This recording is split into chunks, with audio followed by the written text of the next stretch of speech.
Hello, welcome to Con Corner. Today I'm making blackberry jam. I did another little video about using my friend's Champion juicer that my friend Renee let me use to take the seeds out of this blackberry pulp, and it was fabulous. It was very simple to use, and it left no waste, really. The little pile that I had left was really nothing but blackberry seeds. So I have all this nice pulp in addition to the juice to make my jam with. So it's just really perfect. So I had put it in the freezer in some containers, and this is one. I don't buy shortening anymore, but the last can that I bought was in this plastic container, so I went ahead and saved it, and it's good for freezing things in. So I'm just going to use the recipe from the Sure Gel package, and it calls for 5 cups of crushed berries and 7 cups of sugar. So I'll start with my 5 cups. I think I'll just use a regular measuring spoon here to measure out. Let's see, can y'all see where I am? Let me see if I can get this over here. There we go. All right. To measure out my 5 cups of my berry pulp, and I'm going to stir it just a little bit first here. There we go. I'll remember to wear gloves today so that I won't be showing off blackberries for the rest of the week. Like I did when I juiced them and worked with them before. Yeah, I'll stir that up so that pulp gets all down in with the juice. All right, and now I want 5 cupfuls. There's 1, 2, 3, oh perfect, 4, okay, there's not too much extra in there. I'm going to go ahead and use that. Let me get my spatula here. I'm going to go ahead and use that because there's not but maybe half a cup extra in my and I'll just add about a half a cup of sugar to it to even that out. Since it's jam, it doesn't need to be as solid as jelly would. See, your jam can be, you can be kind of it's a little bit more forgiving if you have a little excess fruit that you need to add in there. And so.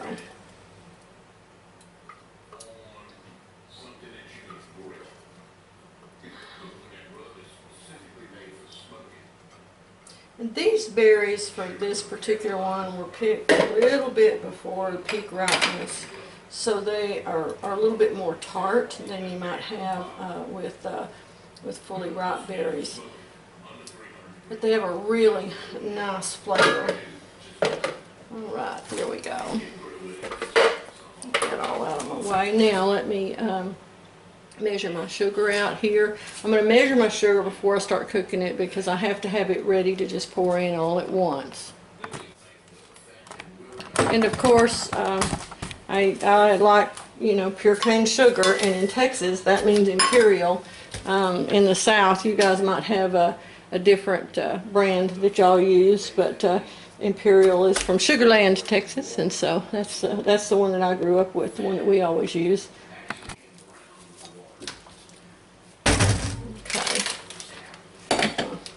Get my recipe out of the way here. And I need 7 cups of sugar. I was blessed with a sale. Kroger's had Imperial 4-pound bags of sugar on sale for what was it? $1.99, and then they had they had it on sale. No, anyway, they had it on sale for like 20 cents off but they had a buy 5 get $5 off, so I got an extra $1 off. So I ended up getting these for like, I want to say I got them for like $1.29 for the bag, which is, you know, way less expensive even than the bargain brands of sugar are. So that was really good. So I bought 25 or 20 bags of it. So now I've got sugar bags stacked all over the house too. 3, 4, 5, 6, 7, and there was a little dab. Alright, just add about another 1/4 cup there. Alright, to make up for that excess fruit. Alright, so now that's all ready. Now then, now with my, okay, now when I'm using Sure Gel, get this turned back. Okay, there we go. When I'm using Sure Gel, you put the pectin in with the fruit before you heat it.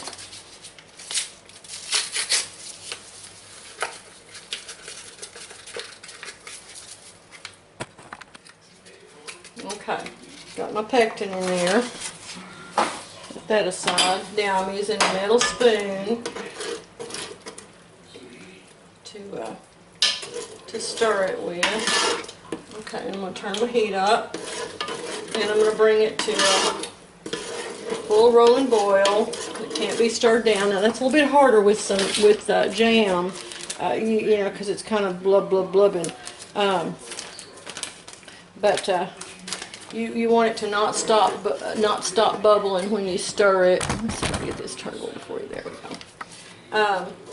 You want it to not stop bubbling when you stir it. All right, that's going to take a few minutes, and you can't leave it alone.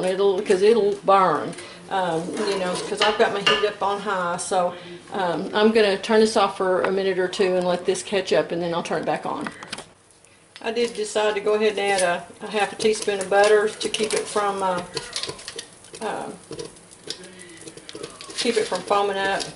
Don't need that much. 1/4 teaspoon is enough. Just a tiny little dab of butter is all you need, and that'll help stop that foam from happening. And that practice is still recommended on the official package directions from Sure Gel, and also by both Ball and the National Center for Home Food Preservation. So don't let anybody tell you that it's unsafe to put that little 1/4 teaspoon of butter into your jam and jelly to stop the foaming. It's perfectly safe and still recommended.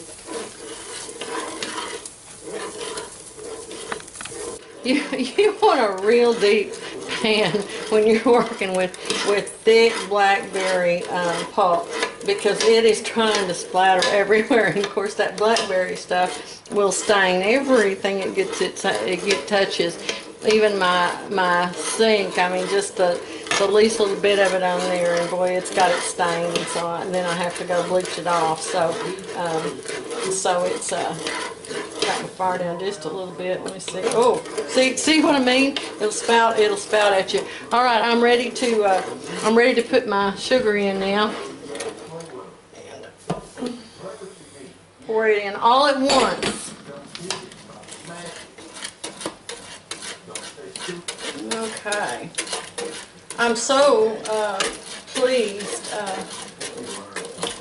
to be able to do this without having to go through the terrible effort of using a sieve, you know, to push the berries through to get the seeds out. It's just, that's so time consuming, and so this was a real help. And we go ahead and use berries with seeds in cobblers and to eat fresh and things like that. But in jam, it's nicer to not have them in there. A lot of people, you know, of course, if you've got false teeth, you don't need them, and if you've got lots of dental work or bridges and things like that, the seeds are really not good.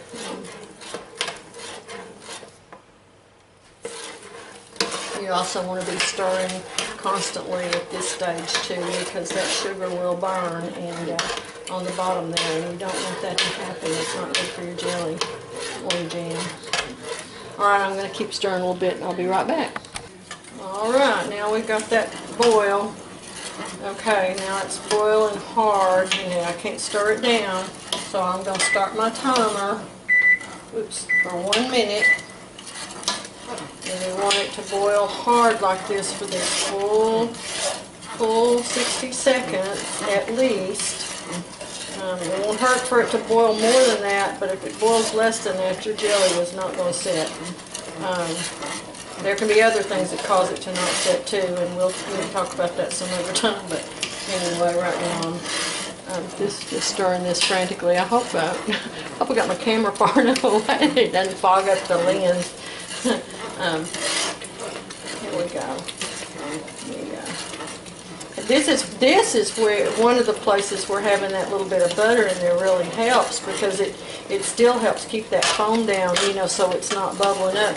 And that's the other thing. If you take your at this stage, if you take your attention away from it, stop stirring it for, I mean, even just a couple of seconds, it will boil up and over under your stove. And boy, I made that mistake, you know, when I was young and learning to do this, and it was, oh my goodness, what a mess it made. With my gas stoves, you know, and get down all under the burners and all down inside of it and all into the floor. And, oh, it was terrible. Okay, now there we go. Turn the fire off and stir it down. I like to keep stirring it until it stops its boil. And I don't know if you can see that, but see, there's none of that foam on there, so that's just so nice to not have to skim it. And that way we don't lose product too. That's the other thing. It's much more frugal.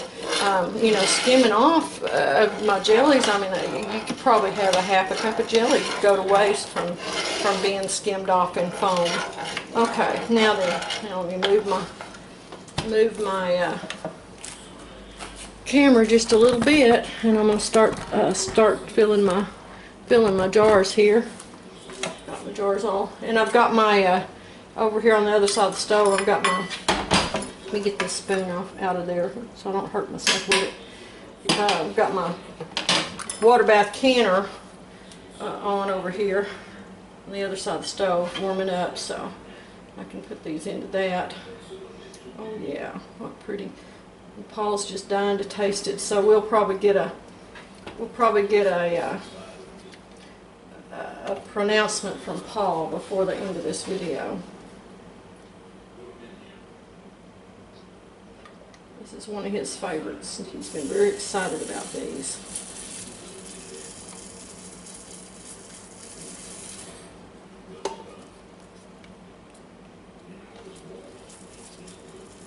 I always set out a lot more, you know, get sterilized and prepared a lot more jars than I think I'm going to need.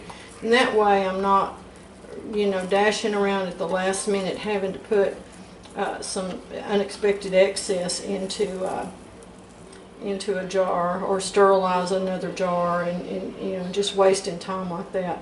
So it's better to have at least a couple of extra jars, I think anyway, sterilized and ready to go. I hope I'm not covering this up. I'm trying to stay. Okay.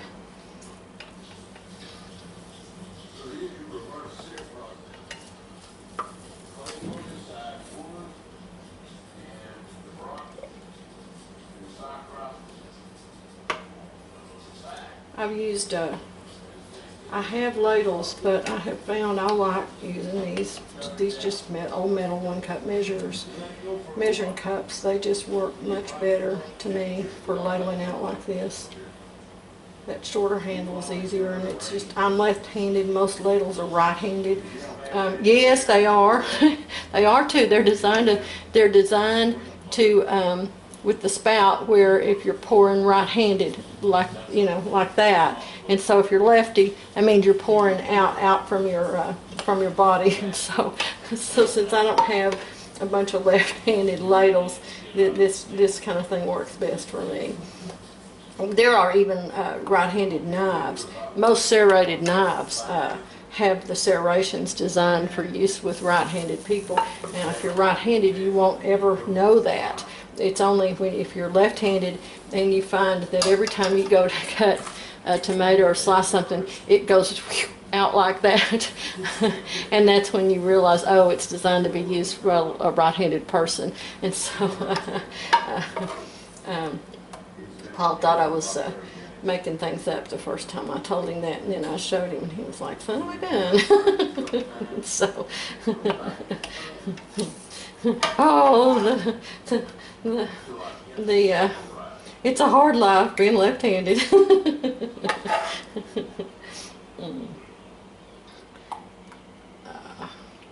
But you know, that's where technology comes in. I mean, I've never had to be a checker at a supermarket, but if I were to have to, in the old days, I could not have, because their cash registers were designed for right-handed people to use. Look what I'm doing now. I use these little bitty jars to make. Can you see them? Have I got it turned? No. Turn the wrong thing here. Let me turn the camera down.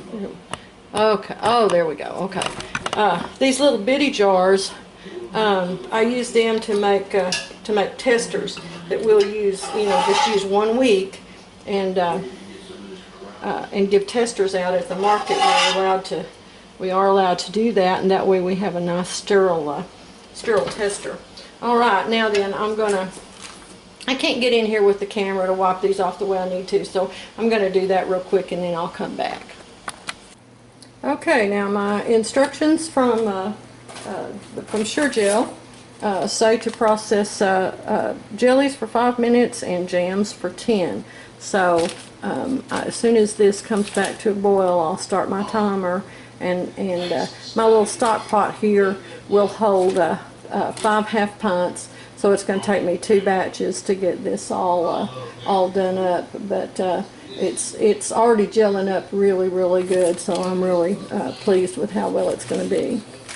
So be right back when it's done. All right, I've finished processing them all, and here you can see what it looks like on a piece of toast. I actually got 10 half pints from that recipe. I made 2 little quarter pints for samples, and had a couple of tablespoons, from scraping the pot. So that turned out really, really perfectly. So I have 9 half pints to sell, and Paul pronounced it delicious. So I hope you'll enjoy this, and maybe make some of your own. All right, thanks so much. I hope if you liked it that you will give us a thumbs up, and please subscribe. Thanks a bunch. Bye.